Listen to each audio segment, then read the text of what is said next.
গল্পের শুরুতেই আমরা একজন রাজাকে দেখতে পাই যে কিনা অনেক দুশ্চিন্তায় ছিল, কারণ তার শরীরে এমন এক ধরনের রোগ দেখা গেছে যে রোগের ওষুধ আজ পর্যন্ত এই দুনিয়াতে কেউ বানাতে পারবে না। রাজা দেশ ও দেশের বাইরে খবর লাগিয়েছে, কিন্তু কেউ এই রোগের ওষুধ দিতে পারেনি, বরং এই রোগের নামটা পর্যন্ত কেউ বলতে পারেনি। রাজা ও রানী এই জন্য খুব দুশ্চিন্তায় ছিল।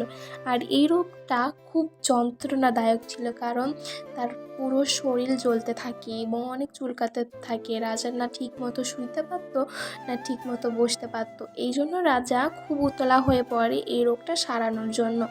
এরপরে রাজা নিজের সেনাপতিকে ডাকে এবং বলে যে সে যেন আর ভালো করে খোঁজ নেয় এই রোগের কেউ ওষুধ বানাতে পারবে কিনা। তখন সেনাপতি বলে যে সে একজন লোকের সন্ধান পেয়েছে এবং সে নাকি বলেছে যে এই রোগের ওষুধ সে বানাতে পারবে। তখন রাজা ওই লোকটির উদ্দেশ্যে একটা চিঠি লেখে এবং নিজের সৈন্য সামন্ত নিয়ে নিজের গাড়িতে চলে ওই লোকের কাছে যেতে থাকে। কিন্তু রাজা যাওয়ার আগেই নিজের রাজ্যের দায়িত্ব তার সেনাপতির হাতে তুলে দেয়, কারণ সে নিজেও জানে না যে সে কতদিন পর আবার এই রাজ্যে ফিরবে। এই জন্য সে একটা চিঠিতে লিখে সেনাপতির জন্য সমস্ত দায়িত্ব সে তাকে বুঝিয়ে দিয়ে রাজা বেরিয়ে পড়ে সেই রোগে ওষুধ নিয়ে আসার জন্য। তারপর রাজা পৌঁছায় ওই লোকের বাড়িতে, যার নাম ছিল রাজ। রাজ একজন বয়স্ক লোক ছিল, কিন্তু তবুও সে একজন উপরওয়ালা বিশ্বাসী ছিল। সে সবসময় উপরওয়ালাকে সম্মান করত, বিশ্বাস করত এবং মন প্রাণে শ্রদ্ধা করত। রাজের একজন কর্মচারী আছে যার নাম ছিল কুমার। কুমার ছেলেটি বেশি একজন ভালো ছিল না, সে অনেক লোভী ছিল।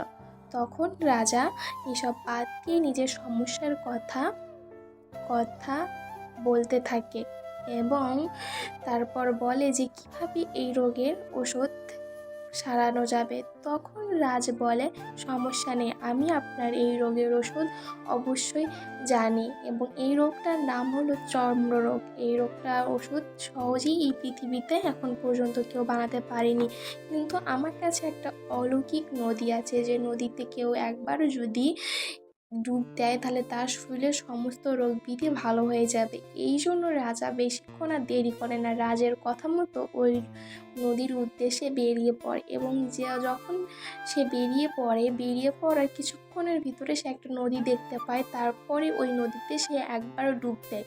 ডুব দেওয়ার সাথে সাথে রাজার পুরো শরীরের রোগ ভালো হয়ে যায়।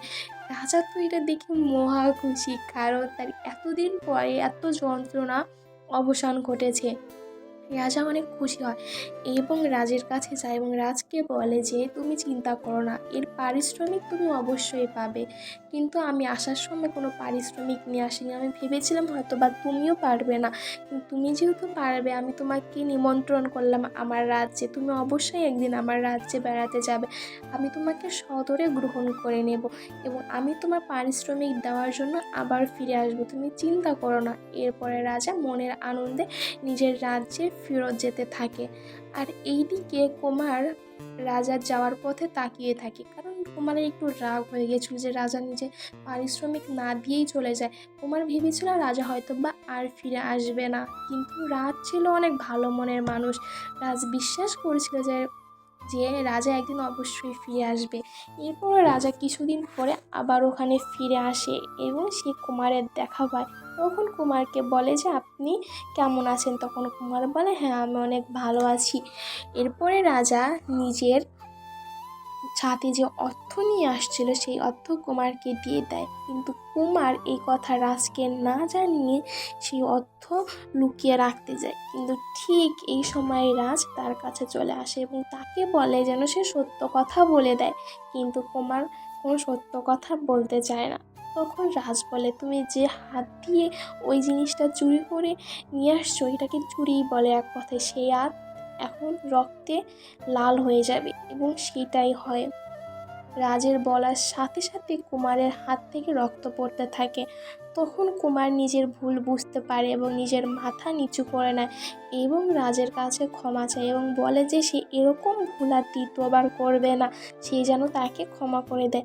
আর রাজও অনেক ভালো মানুষ ছিল, এই জন্য কুমারকে আর একবার সে সুযোগ দেয় এবং কুমারকে বলে যে সে যেন আর দ্বিতীয়বার এরকম ভুল না করে, সে তাকে বিশ্বাস করছে আবার।